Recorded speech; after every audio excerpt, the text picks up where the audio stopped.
Hey, welcome to the Resolve Podcast, episode number 21. I'm Carly Tizano, a New Year's resolution coach, obsessed with all things goal setting, personal development, coaching, and of course, resolutions. One of my biggest goals is to help you reach yours. I'm here to provide the tools, support, and inspiration you need to reach your goals this year and every year, and to feel supported every day along the way. So today I'm going to be diving into a topic that I talk a lot about in my coaching practice, something that I think a lot about and that I'm hoping you're going to think a lot about too, because it has to do with the power of those thoughts that you're thinking. And not just about the thoughts that you're thinking, but the thoughts that you think about everything else that's going on in your life. So the tool that I'm going to share with you today is one that was really patented and packaged this way, the way I'm going to share with you, by Brooke Castillo of the Life Coach School. And hearing her talk about it and teach on it and seeing the ways that I applied it to my own life was one of the major reasons that I decided to go and be certified at the Life Coach School, because it's a tool that she lets all of her coaches use and talk about in their material, but that since she owns it proprietarily, at least this form of it, it's not something that any other coaches or coaching schools were talking about or able to use in quite the same way.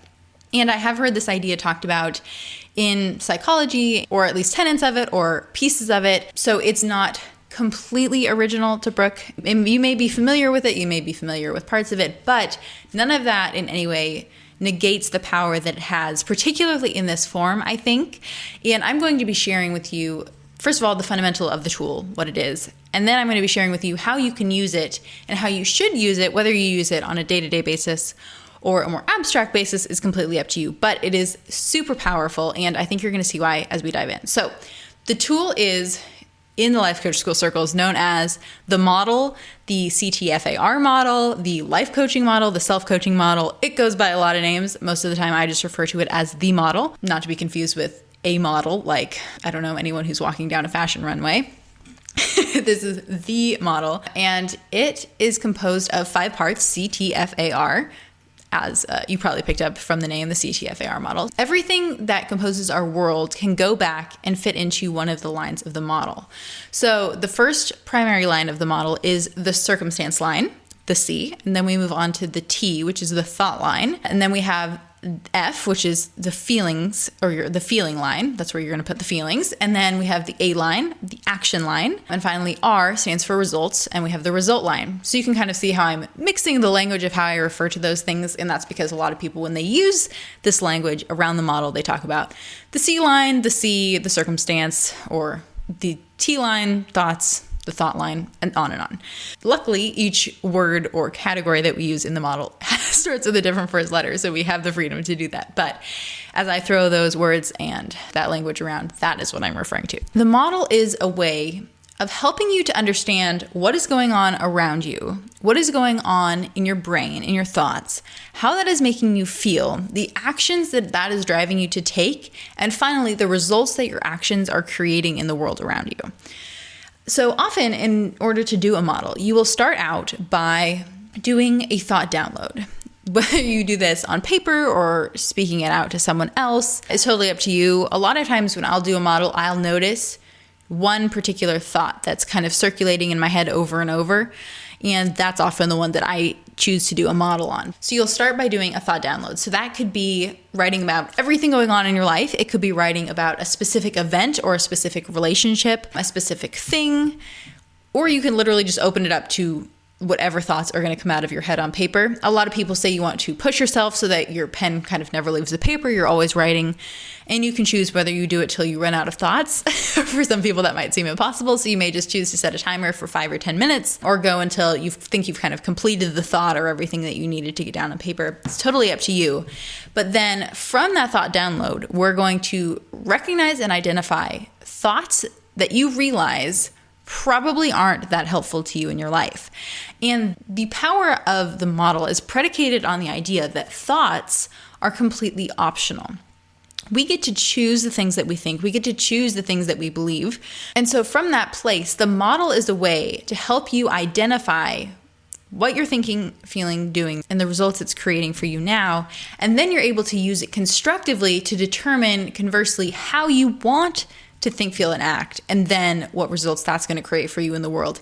And the power of the model may be that you realize wow, the way that I'm thinking, feeling, and acting right now is great. This is how I want to feel. So I'm just going to stick with that. Or it may help you to realize, oh, this is the root of so many of those issues that I'm struggling with. Oh, that's where this problem is emerging from. And then you can take the constructive steps to change it. But a lot of times we spend our efforts into trying to change our actions. We think we just need to get up earlier. We need to just shove our feet on the floor, push the covers back, slam our hand down on the alarm and turn it off. And that's the key to getting up on time or early or with our alarm. Instead of, the key is going to be changing whatever thoughts and beliefs you have when your alarm goes off that makes you not get up and turn off the alarm to begin with. So the circumstance line is the first line of the model. That is where you're going to put the things that are objectively going on outside of you in the world. So there probably are some things that you wrote down in your thought download that belong in that circumstance line. That would be like, I had dinner with my friend last night. That would be an objective fact that if I was there with you, I could observe the fact that you went to dinner with your friend last night. And even to be more specific, if we were truly going to make it a circumstance, we would say, I went to dinner with X person last night, instead of calling them a friend, because friend isn't something you could objectively prove. So I went to dinner with X person last night would be an objective fact. I could go, I could look at the security cameras from the restaurant. We could prove that you were there. It's a circumstance. Another example would be, I am going to fly to Florida in April. That is another objective fact that we could prove because I have my ticket. It's purchased. I have the email confirmation. And when I go, I'm going to have a boarding pass. So those are objective circumstances. They are also neutral. This is a big bone of contention when it comes to the model, that circumstances also need to be neutral. So you can't put in the circumstance, my husband yelled at me yesterday. That is not a neutral circumstance, because if I was there, I might agree that yes, he was yelling at you, but I also might not, or someone else might not agree that yelling is the proper term in order to denote what exactly occurred. So the reason that this is so important is because the circumstance line is something that you want to be pretty much devoid of any emotion, any ambiguity. You want it to be completely factual because it is, objectively, but the place where we assign meaning to those things that occur is in the thought line. And the reason we need to differentiate between these things is because the circumstance line, going to dinner, ultimately we did have control over scheduling the dinner, going to the dinner, coming home from the dinner. Those are things that we had control over, but we can't go back in time and change the circumstance that occurred. We have no power over that now that it's in the past. But we do have control over our thought line and then down through the rest of the model, because those are things that we can still actively impact and make a difference in. And so that's why we need to draw such a stark line and distinction between the circumstance and the thought line. Some people even will draw, as they write out their model, they kind of do CTFAR down one side of the page and then fill in the lines going across the page. And some people actually draw a line underneath their C line to show that demarcation between this is the objective facts of the circumstance and this is everything else that I am in control over, because that is where the power of the model comes from, the power that we have then to affect our lives, whether that be for the positive or the negative. That's something that you get to examine as you complete a model. So once we have our objective circumstance that everyone would agree on is the thing that actually occurred. So in the case of the husband yelling, it wouldn't be my husband yelled at me. It would be husband said XYZ words. Then we can move on to the thought line. And the thought line would be what you are thinking about that event. So most of the time, it's most beneficial to do the model in terms of what you're thinking now about the circumstance. Occasionally, you will want to go and say, yesterday when husband yelled at me, I was thinking XYZ thing. I was thinking he shouldn't respond to me that way. And that may be helpful. It may be useful in order to do a model kind of in that back in time place, but most of the time you're going to be doing models based off of what you're thinking now. So what you may be thinking now is, I wish I hadn't responded to him that way. So then once we have that in our thought line, your thought is normally going to be one phrase. You don't want it to go on and have lots of ifs, ands, or buts in it. Probably not a lot of punctuation, maybe a comma. Even that is stretching it according to some people. You really just want one concise thought, because each thought, as we're going to get into, changes the model from there. So once you have picked out your one thought, whether you do that from your thought download or like I do from the one that's kind of circling in my head, You then can move on to the F line, which is the feeling line. So this is another one where you have to pick just one word of how that thought makes you feel, because our thoughts create our feelings. A lot of people argue that it's the other way around, that they feel sad and so they're thinking, I'm a worthless person. But actually the model postulates that it's the other way around, that if you're saying I'm a worthless person, that is probably what's making you sad. Or if you're thinking, how dare that person cut me off in traffic, you're probably going to be angry. And you weren't feeling angry before you thought that person shouldn't have cut me off in traffic, because here's an example of the power of the model. You could be thinking, that person is probably in a hurry. They maybe need to get somewhere faster than I do. In which case, you're probably not feeling angry. You would probably just feel calm, maybe resigned, but you wouldn't be angry. So once you've picked your one word, you want to pick one word. Sometimes there are feelings that you think are pretty close. Normally, though, you can narrow it down to just one word that sums up your experience. A lot of times as a coach now, I will pull out my feeling wheel, which you can just Google. You can Google a feeling wheel and see an example where it has on the inside more general emotions. So the things we were just talking about, like you feel angry or sad or happy. And then if you go out from there, like using the happy example, the next level of the feelings wheel has playful, content, interested, proud, accepted, powerful, peaceful, trusting, optimistic.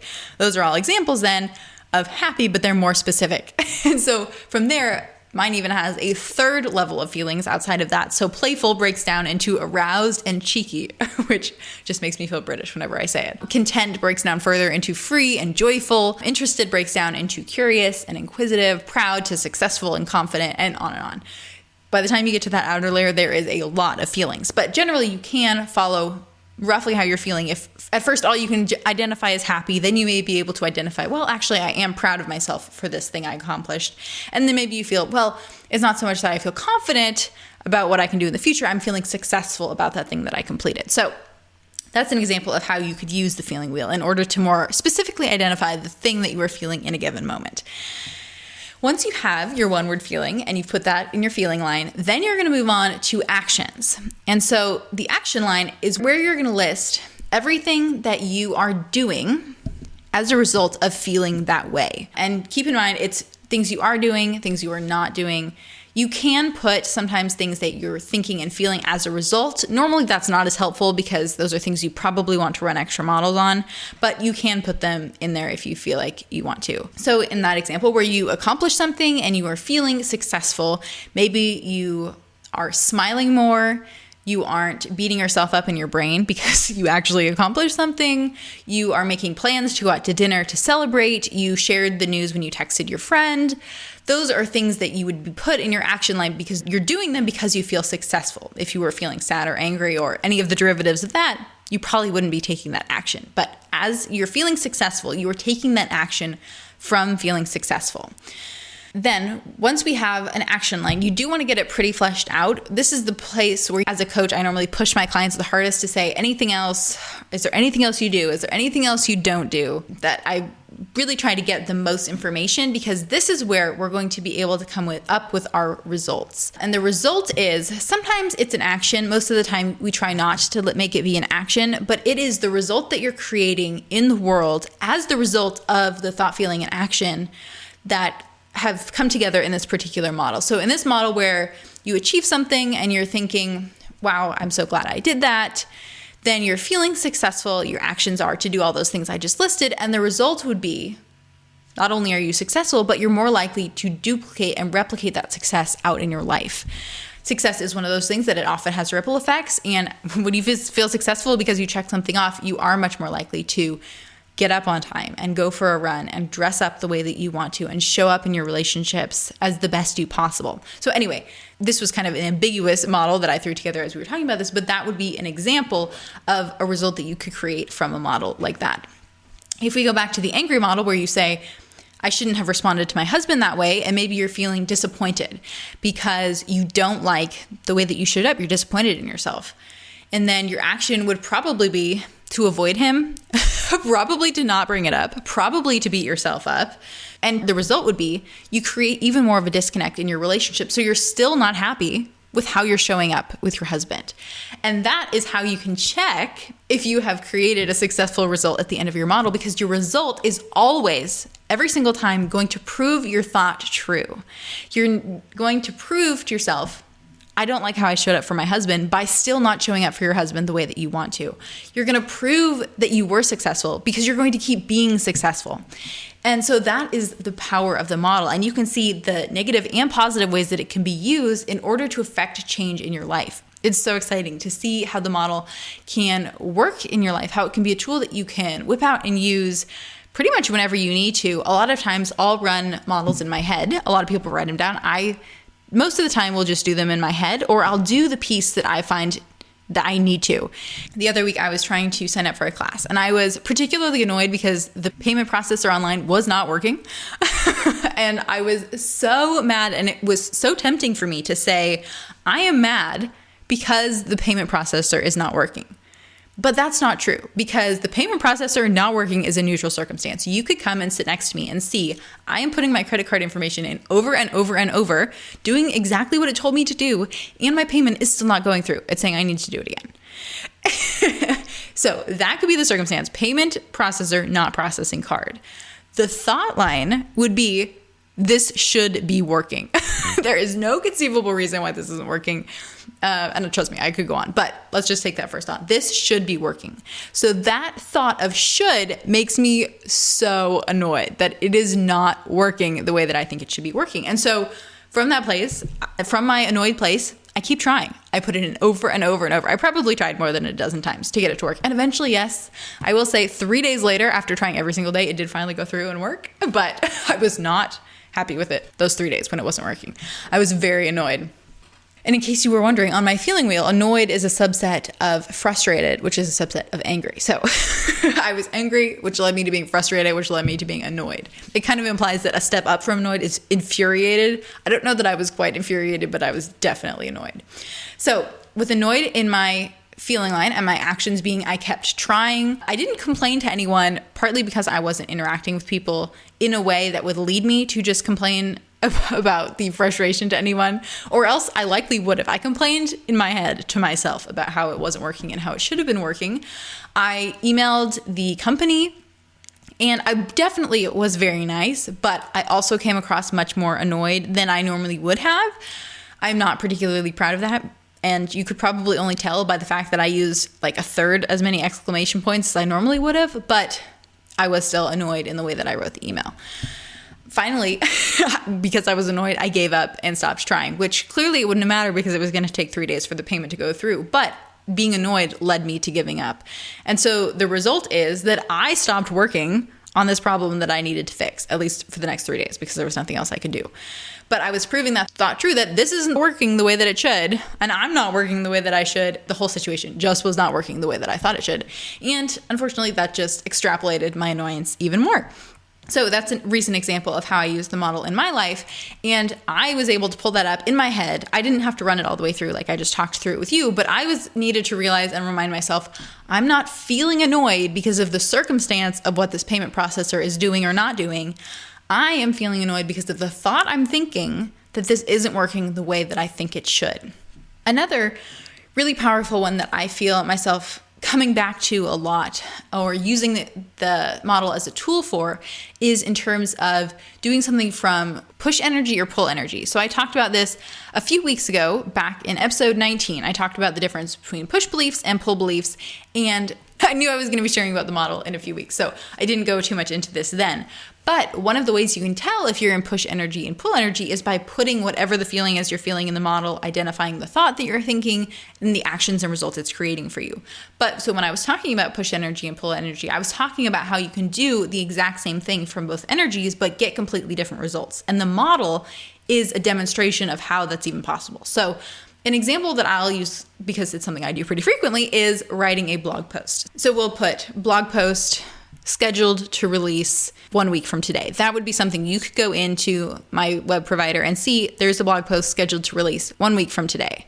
And the fact is, if that blog post is not done, then it's something that I'm going to have to work on between now and a week. Or that's a belief that I have about myself, is that I said I'm going to get something done, then I'm going to get something done when I say I'm going to get it done. And so I know that I need to follow through on the action it's going to take in order to make that thing happen. So you could also have that circumstance there of blog posts to be published in a week and believe, well, that's not going to happen.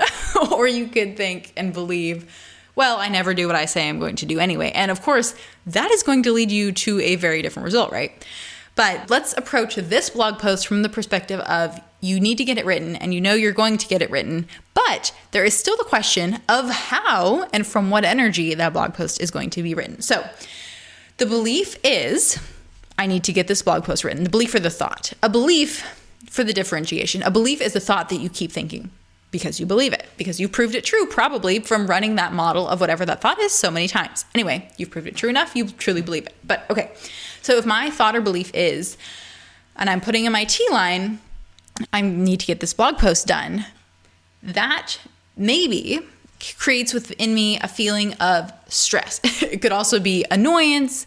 It could be hesitance. It could be restless. I could feel helpless. I could feel insecure about what I'm going to write. So knowing that I need to write it could generate any number of those emotions. So for you, it would probably generate one emotion. For me, it might generate something else. But from that thought, I can easily tap into that feeling of resignation, of, okay, I just need to get it done because I said I'm going to get it done. And so then my action line would be, I write the blog post. But I'm going to be writing the blog post, putting the words on paper, showing up to my computer, thinking thoughts from a place of resignation.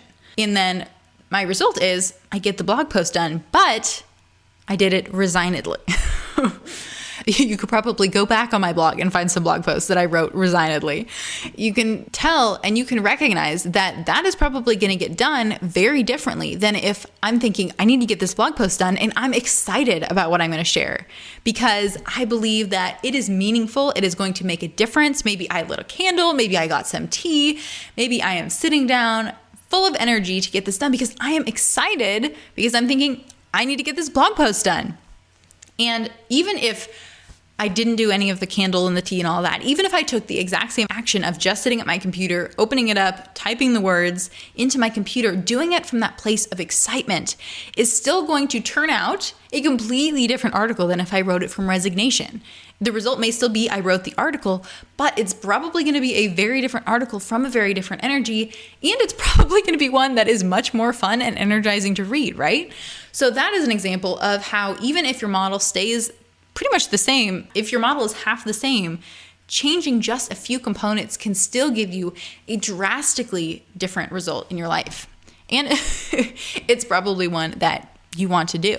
So I do want to share, as we conclude, a couple of the pitfalls of models, because as powerful as models are, like the more powerful the tool, right, the more potential pitfalls there are with it. If you think about a hammer, you can do a lot of damage with a hammer, and it's a very powerful tool. But is it as powerful as the chainsaw and the damage you can do with that? I don't know, probably not. So a lot of times when people hear about the model and the fact that thoughts are optional and that they can choose to believe different things about themselves and their life and the results that they're going to create, they believe, well, if I can change my thoughts and feel however I want to feel, because your thoughts cause your feelings, and if you can choose your thoughts, you can change your feelings, then I should just feel happy all the time. I should change my thoughts so that I feel happy 100% of the time. And that I want to offer is just not particularly useful. There are circumstances in our life, and there are thoughts and beliefs that we choose to have that we want to feel upset about. When someone close to us dies, it's not a time that we're going to want to choose to be happy. We want to be sad. We want to honor their memory. We want to miss them because probably we loved them so much. When you applied for a promotion and you didn't get it, you probably want to feel disappointed about that, especially if that's going to motivate you, give you whatever kick you need to get going, to take whatever action you need to find a new job or to get the next promotion or to do the work you need to earn the next one. And that's totally okay too. It is okay to think negative things and to feel negative things and to not think and feel in line with the way that you ultimately want to, because a large part of the time, it's probably the way you want to feel anyway, objectively, if you can take a step back. And even if it's not, if you do really want to change how you think and feel in the future, you first have to accept this is the way that I think and feel now. And that leads us to the second major pitfall of using models. And that is that a lot of times when people realize, oh, I can change my thoughts and feelings pretty much whenever I want to and pretty much to anything that I want to, they will do it at the drop of a hat. Or they will try to do it at the drop of a hat. And so they won't do what we call the unintentional model, which is how you're thinking and feeling now that led to those thoughts and feelings and the results of the thoughts and feelings that you don't really want to think to begin with. And that part is so important because that is what gives you the information and the understanding of yourself, where you're at. And it allows you time to process the feeling that probably isn't that fun to feel, but that it is important to do so. And then once you've done that, you are able to move on to a new thought and a new feeling and to prepare yourself for a new model. And that's when you can begin to construct the model that you want to work towards or grow into. And so when you try to stick the intentional model, which is the one that you want to move towards and you've intentionally created, when you stick that on top of the unintentional model like a Band-Aid, you have not healed the wound underneath. You're just trying to move forward and pretend that the Band-Aid's your skin and it's all fine and the same and we're good to go forward. But most of the time it really isn't. And that is when you haven't done that work to understand and process through the unintentional model, your intentional model doesn't stick. You've probably, I know I have, put on too much Neosporin on a wound, put a Band-Aid on top, and it pretty much slips right off. It does not do that much to help. Or if you try to stick a Band-Aid on an open wound and you're like sticking it in the wound, which is a disgusting mental picture, I will admit, it's probably not going to stay either, right? And you probably don't want it to. So that's why we have to deal with the underlying stuff first. But once we have done that, once it has started to heal or we have appropriately put on the right amount of Neosporin, then we can begin to move towards that direction we want to. And that is when we're able to create thoughts that stick. Because if we still have that big gaping wound because you're believing my life is completely terrible, jumping to the opposite of I have an awesome life is probably simply not going to stick. I'm sorry to break it to you. But if you have healed that belief and you've come to a thought of maybe this is my life, maybe that is a neutral thought for you. You've gotten to that place. Then that is probably a better place for you to start building to I have an awesome life from. And so that's the next pitfall, is thinking that you can just jump to your ideal thought at the drop of a hat just like that and get there and have it stick, which most of the time just isn't simply true, or else we would all believe we're the most amazing people and we're going to be unbelievably successful and make all the money in the world and create world peace. Like those thoughts, not only are they probably not super helpful, some of them are, and some of their corollaries are, but they're just things that we are so far from those beliefs, or they really just don't seem believable, that we have to do some underlying work first. A lot of times you'll see, if you've gotten to a neutral place, you can begin to build from there. Or if you're in a negative place, that's where you can begin to build to a neutral place. So an example that is used a lot is someone who is trying to lose weight. And a lot of times they have an inner monologue of, I hate my body. So that is a pretty negative place to start from. And ideally, maybe it would be nice for them to get to a place of, I love my body, because that's a thought that is probably going to be helpful to them, at least in some way. But they can't make that switch overnight, at least most people. And so the common idea of where the next step belief is I have a body. Not I hate my body, but just believing you have a body. That is an objectively true thing that you can probably start to believe. And when you start to hear in your head, I hate my body, you can start to sub in, I have a body. And then from there, you can continue to make small steps until you get to where you want to be of, I love my body, or I care for my body, or I am doing the things that are best for my body, whatever that ideal belief would be for you in the given circumstance that you are trying to work towards. So that is the model. That is some of the pitfalls to be aware of when you are working with the model. And I'm super excited to hear from you guys as you use this in your own life, as you begin to experiment and try it out. So the resolve to today is, unsurprisingly, to try a model. I want you to try to do one on your own. You can send it to me if you want feedback. I'd love to see it. This is what I do as a coach, work with my clients using models or using pieces of the model to help them identify where they are, identify where they want to be, and then break down how to get there. So the model is a very important tool that you can use in your own life. And I have given you all the tools and tips and secrets that I know as a coach that will help you implement and apply it. And I hope that you do. And I hope that you have fun. I would recommend, if you're going to do it, to do a thought download, to try it out, do the model, and then to do an intentional model too, especially if the model you did is one that's where you're at and you don't particularly like it. But recognize that you don't want to just jump and say, okay, I'm throwing away this old model, this unintentional one that is not where I want to be, and then solely focus on the intentional one. That's probably not exactly what you want to do either. So that is where we are at. That is the model, and I want you to resolve to try one at home on your own. This week, I just finished Chasing the Thrill, Obsession, Death, and Glory in America's Most Extraordinary Treasure Hunt. So that was another one I hadn't particularly heard of, but the title definitely intrigued me. And I was even more intrigued when I realized it was something that was resolved in 2020. Being a human adult alive on the planet, I would have thought that I would have heard about America's Most Extraordinary Treasure Hunt, particularly given the fact that it occurred in the last couple of years. I think it was like 2010 to 2020 was kind of the timeline, but I was alive and mostly educated during that time. So I'm not particularly sure why I hadn't heard of it. I also expected National Treasure, which was a hallmark of my childhood, to be mentioned much more frequently than it was. I think it had one reference and it was tangential, and I thought not the most apt moment to throw that reference in. But anyway, it was an enjoyable book, interesting and intriguing, a little dull at parts, and it kind of spiraled out occasionally into other treasures that have been sought in the past by people throughout history, which, as interesting as it was, did not feel particularly applicable to this modern day treasure hunt, and just kind of slowed the momentum overall of the story that was being told. Anyway, so if you like treasure or treasure hunts, or reading about almost a kind of cult mentality, not quite, but it was interesting to think about it from that perspective, and especially how like social media and the internet and blog forums all come to play in that story, then I think you would enjoy that book. So check it out if any of those things are of interest to you.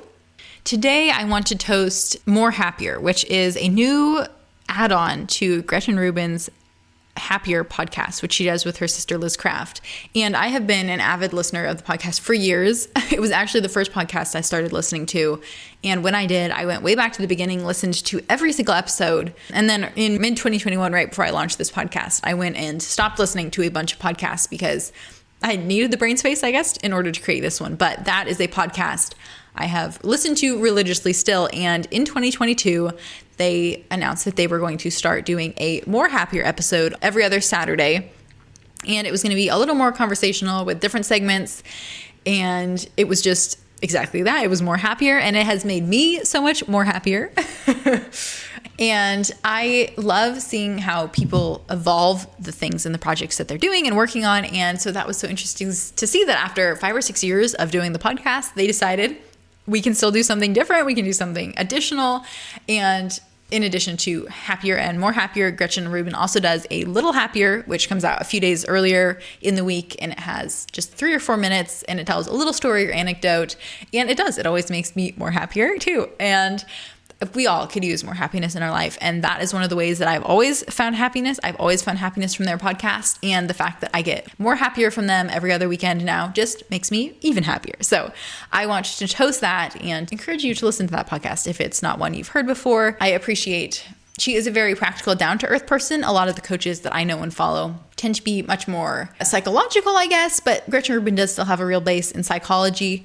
But especially coming from coaches who focus so heavily on the model, where some of them, that's really the only thing that they touch on and work with their clients in. Gretchen Rubin is so much the other extreme, being extremely practical, down-to-earth, hands-on, do-it-yourself, try this at home, that I enjoy, that I'm kind of the blend of both of them, or I blend both those ideas and ideologies, or at least I try to be. That's kind of where I feel like my niche in the market is.